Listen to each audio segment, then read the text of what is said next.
For those who have not been to previous panel, I'm Ilija Rilaković, and if you hadn't had it enough of MiCA, there are some alternatives to it, and I'll guide you through some basics of MiCA and then to alternative jurisdictions that you can consider as an option for your business.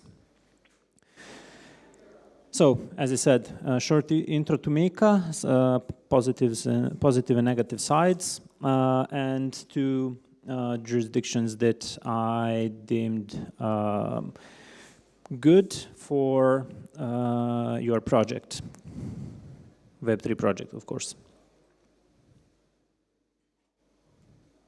So, who am I?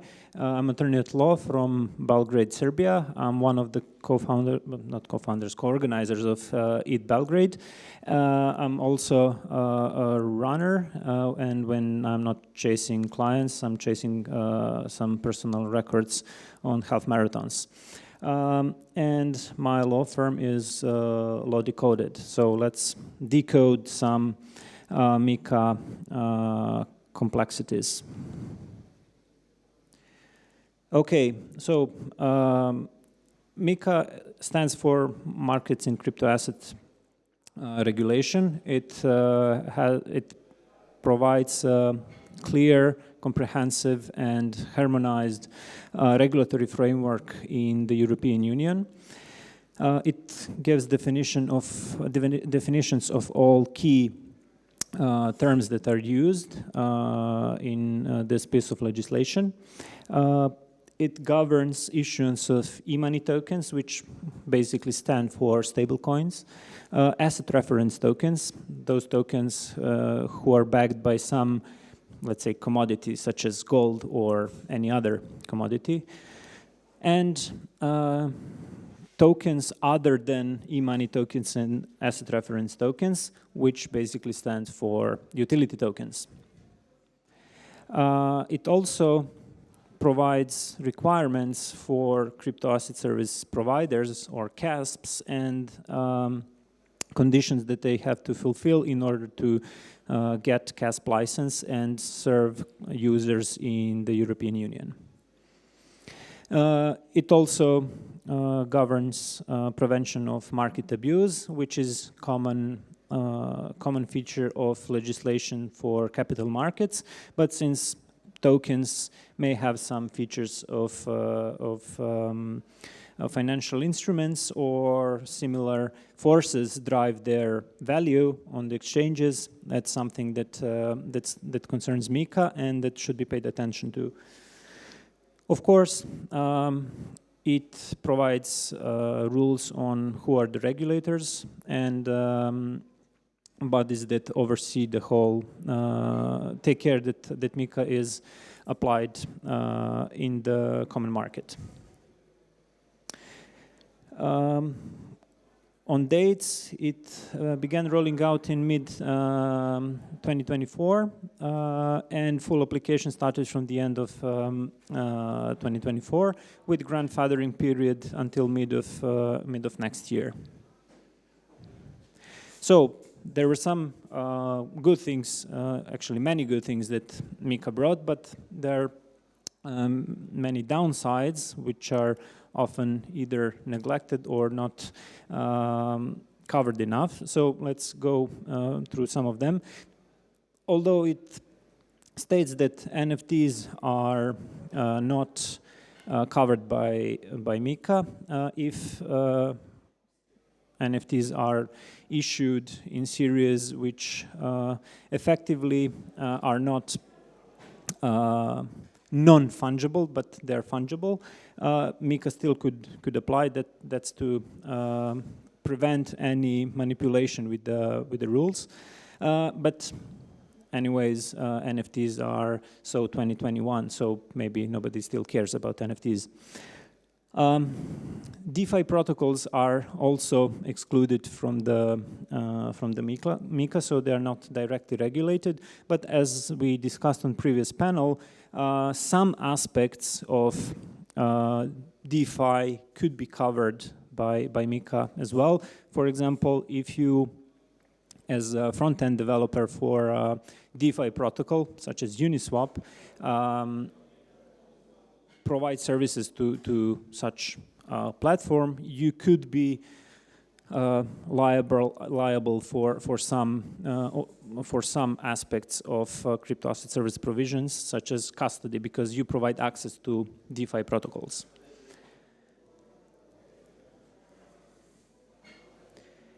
MiCA sets very high standards for stablecoins, and that's not surprising because it may affect European monetary stability and monetary system, and maybe affect the value of euro.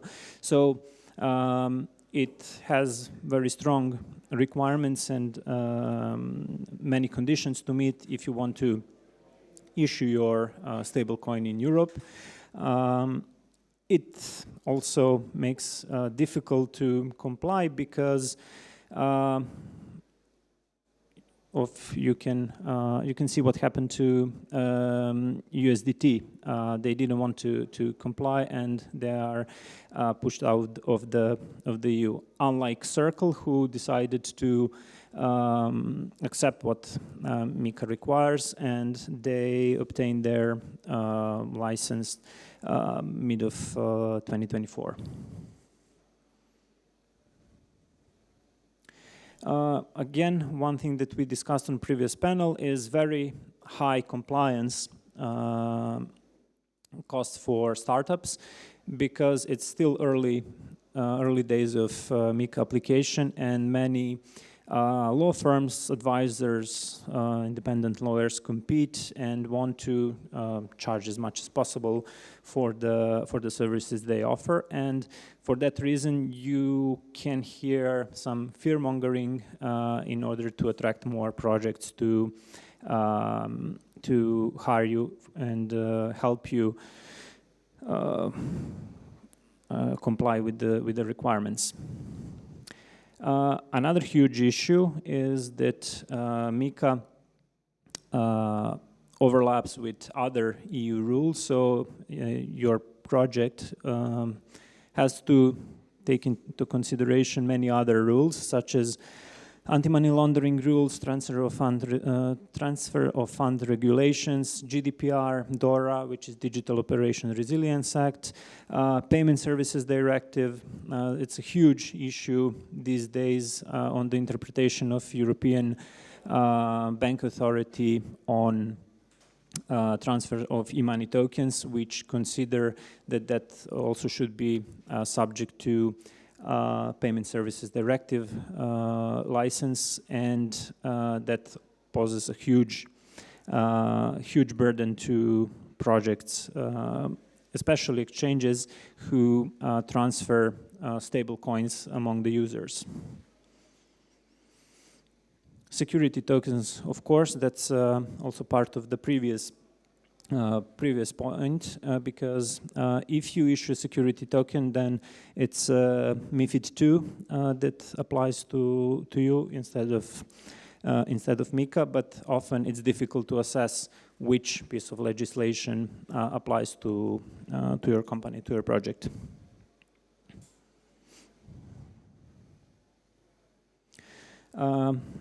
Non-EU projects are especially under pressure because if you are not licensed under MiCA, you cannot service European clients. I mean, you cannot openly advertise your services to the EU users, and that basically requires you to stop offering your services to European market.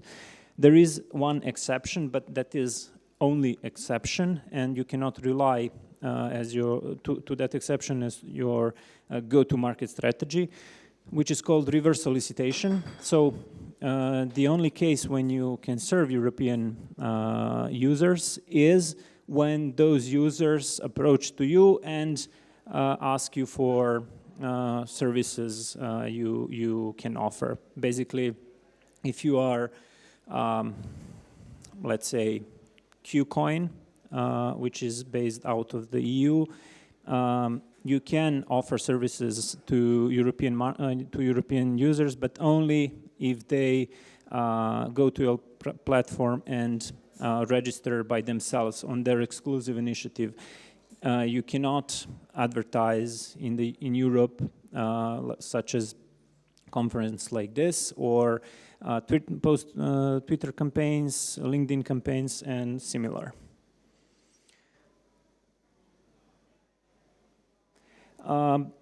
This is on promises that MiCA should have delivered. It's questionable. So, dear friend and colleague from Electrocoin, it's Croatian centralized exchange, did an analysis that looked into ultimate owners of projects that achieved to obtain MiCA license. Most of them are non-EU companies. Of course, their European subsidiaries applied and obtained MiCA license, but effectively that's not. They are not European companies. That they are not EU crypto native. Patrick Hansen from Circle, from USDC parent company, also did an analysis on the promises that European authorities made, and it's not that encouraging, because over-regulation might stifle innovation and push projects out of the EU. So this should stand for unbelievable, but Google Slides are not delivering its promises as well. So one major issue that is also current these days is that European Authority for Personal Data Protection claimed that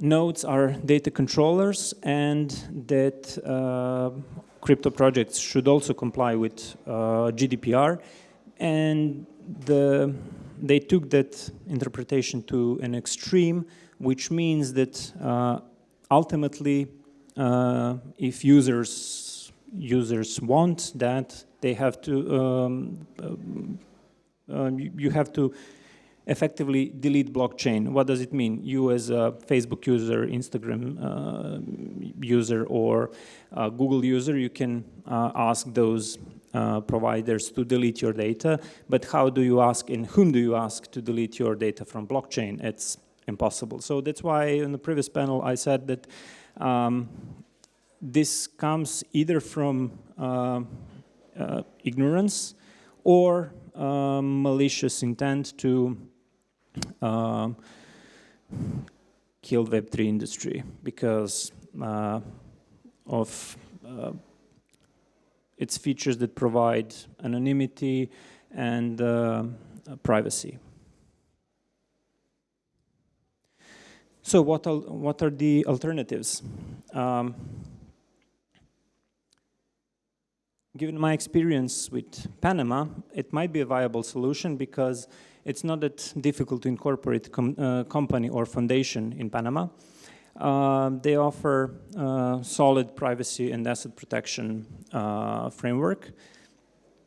No corporate income tax if you achieve your, if you earn your income outside of Panama, which is crypto project you likely will. And there is a moderate annual franchise tax that is paid to maintain active status of your company, and I think it's around $300, so it's acceptable. When it comes to crypto, there is no specific regulatory framework.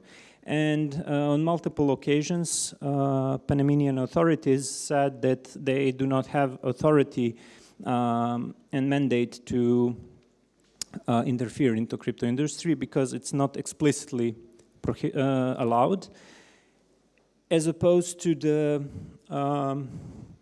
users and projects who can freely use all the potential that crypto offers, because if it is not explicitly forbidden, then it's allowed. So no restrictions to develop any Web3 projects, products, or services. So crypto is mainly unregulated, but it's legal and it's allowed to have and to work with.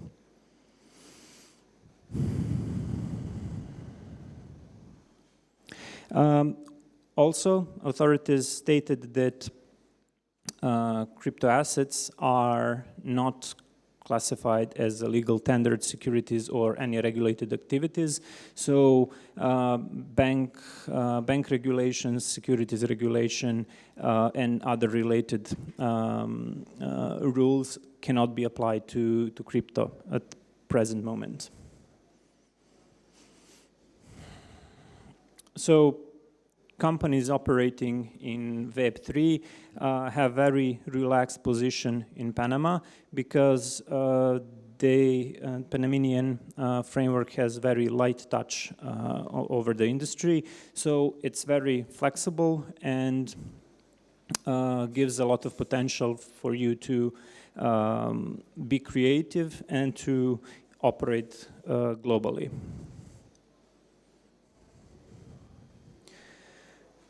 As for the Serbian framework, I mentioned some in the previous panel, but let's dive deeper.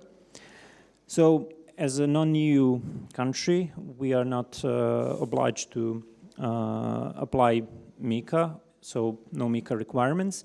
I see that maybe in few years we will have to align our legislation with requirements that MiCA poses, such as GDPR or VAT directive or energy package that Serbian government implemented in previous decade. But I would say that MiCA is not on the horizon yet to align with.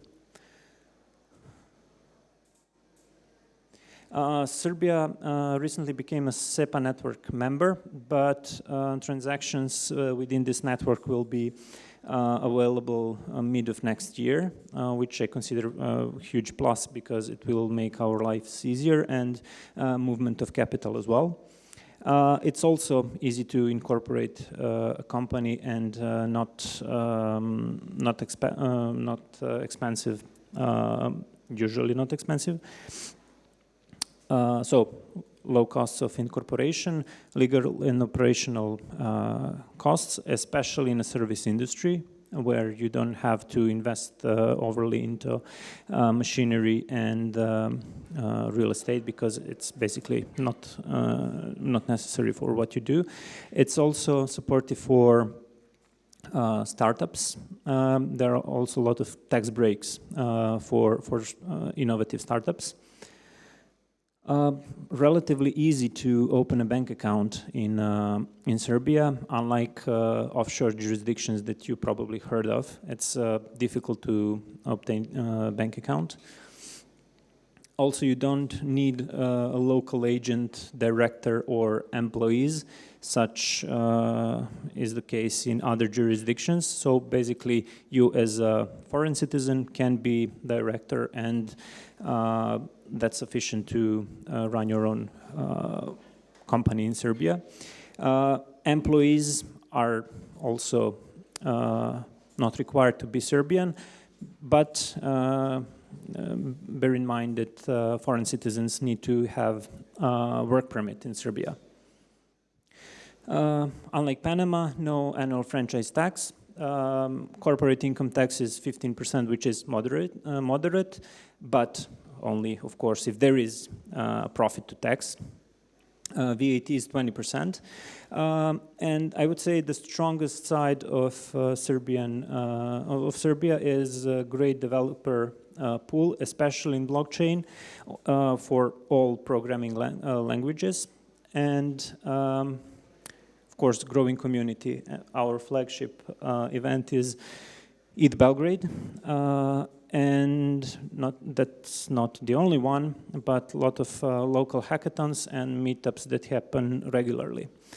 On a Web3 side, Serbia has law on digital assets, few years now. It recognizes cryptocurrencies and tokens as legitimate and legal class of assets, which you can freely use with only few exceptions, but they do not concern you because they are only tied to financial institutions such as banks, insurance companies, and similar businesses. Token issuance is fairly simple. You can easily issue token. The only difference is whether you want to advertise your token or not. If you want to advertise it in Serbia, then you have to obtain approval of Serbian SEC of your white paper, which is not a huge requirement because it's fairly cheap, and you can obtain that approval within 2 to 3 weeks. So it's I dare to say quite easy. Unlike other jurisdictions, it's very easy and simple to issue security-like tokens if you see that as something that fits your business model. So if you want to issue security token in Serbia with very relaxed and flexible framework, Serbia is go-to place because it's exempted from capital markets requirements. As I said, white paper approval is not mandatory, and cost of that approval, if you want it, is around €700, which is fairly cheap. As mentioned on several occasions during the previous panel, Serbian SEC is quite friendly and open to all crypto projects. You can discuss your project related to a token issuance beforehand, and that way be prepared for what might be expected from you. We have several use cases that were proved in practice. So few Serbian companies tokenized solar park, walnut and hazelnut fields, factoring business, which is a financial institution business, heavily regulated, but they managed to issue token. They were first to issue token in Serbia, and the only one utility token, which is basically NFT redeemable for a bottle of wine, is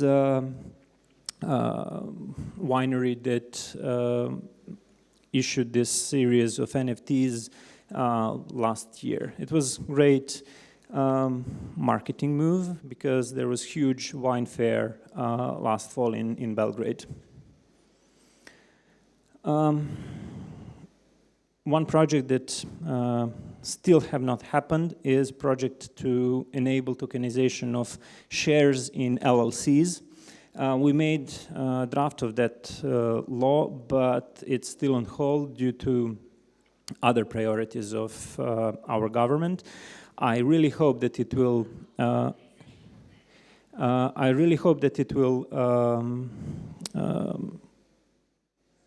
Pass the parliament and be applicable in practice soon, because it really offers good opportunity for many projects to tokenize real-world assets with meaningful and full enforceability if needed in court. And that would be it. I'm here to discuss any questions you might have. And you can reach out to me anytime over these channels of communication. Thank you for your attention. Thank you very, very much to Ilija. I actually lived in Belgrade for 6 months, so I can attest to the fact that the tech talent and the coders and developers and everything out there is something to be seen. It's really great place to be building. So really, really interesting talk. Thank you. Are there any questions from the crowd? Yeah, does anybody want to put their hand up here? Oh, right here. Thank you. I'm not so aware about MiCA and everything, like not deep dive. But when I see people that wants to incorporate their new startup or whatever in another country and then in a European country, for me the reasons that I always hear is two. The first one, taxes, and that's fair. And the second one, that to issue a token. Because if you go like in Switzerland, Marshall Island, Virgin Island or whatever, it's way easier to issue a token. But the problem is on my side is like that for me is like one problem of the crypto ecosystem, Web3 ecosystem, that the first thing that you want to do also before doing a startup is that you're trying to think that to issue a token. And we know that like 99%, even more, of the tokens outside are like useless and without any reason. So like, okay, maybe MiCA is too heavy, is not good for like innovation or whatever, but maybe it's better to have a regulation that doesn't allow you to issue a token like it's the most easy thing to do, because we have seen that most of the tokens are scams or only a way to grab money and go away or do something like that. How do you see that? What for you? What is like the good amount of pressure that the regulatory has to do to also prevent this kind of activities? Well, if your intention and objective is to issue token and then ROG, then you don't need neither Serbia, Panama, or any jurisdiction. You just go to pump.fun and then do your thing. I would say taxes are also important aspect, but it should not be the only concern that you as a project have, because of course, there are some jurisdictions that are tax havens and don't have any taxes or just very low taxes, but they are labeled as tax haven and thus often not welcome in other jurisdictions in terms of anti-money laundering laws or primarily in AML aspects. So if you as a company that is based in tax haven jurisdiction want to open a subsidiary in Europe or any other major market, that might encounter some problems. And finally, how do you decide where to issue a token? Well, that depends on a lot of factors. And what is your business model primarily? Do you really need token now? Or you can achieve your goals by other available means? So can you use contracts in order to collect some fresh capital? Or you need token to run your protocol. From what I've seen in practice, every token, of course, is not security, but utility. That's how it's branded. But under the surface, it's, of course, utility, security-like token, because the point is to sell tokens, get money, and you as buyer of that token want to see the token pumps, and then you sell your tokens and earn from it. I'm not sure if that answered your question. It was a bit too broad, but I was trying to give some insights what to consider. So go ahead. No, because it is like I'm from Italy, and if I want to do a startup in Web3, all the VCs, and I'm searching for VC money. VC will say to me, don't incorporate in Italy or in Europe, because we want you to make a token, okay? So like I have some friends that have tried to do that, and like their first thing that they were thinking was like, oh, we're incorporated, so I can launch a token, so I can make VC happy. But it will be, but like on the other side, I see, okay, maybe if the regulatory say to you that you can't launch a token like that, maybe it's because you have to build a healthier business than only launching a token, and then we will see. Like, so I see like the regulatory also as a something that says to you, maybe you don't have to do that because it's not maybe healthy for your company. Maybe you have to think more about your business model before, and then if it's as a legitimate product, you will focus on your product first, not the token itself, because if that's the case, then you don't really need. Yeah, but the VC will not give you money. That's it. Okay. Thanks. We've actually got some questions here on the board. First of all, how do you obtain a work permit in Serbia as a foreigner so you can open a company? Sounds like you've already convinced one person. Or can you contract an attorney to open the company for you? You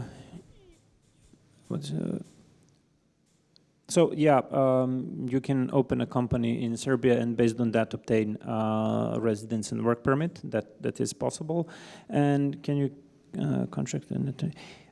Yes, the only thing is that you might have to show up in person in order to complete bank papers business, because banks are not always happy or helpful, at least when I, as an attorney, want to complete everything on behalf of my client. They want to see that person in real life. That's the case. So I would say that that's the only point where you, as an individual, have to show up in Serbia. Other things mostly can be done based on power of attorney.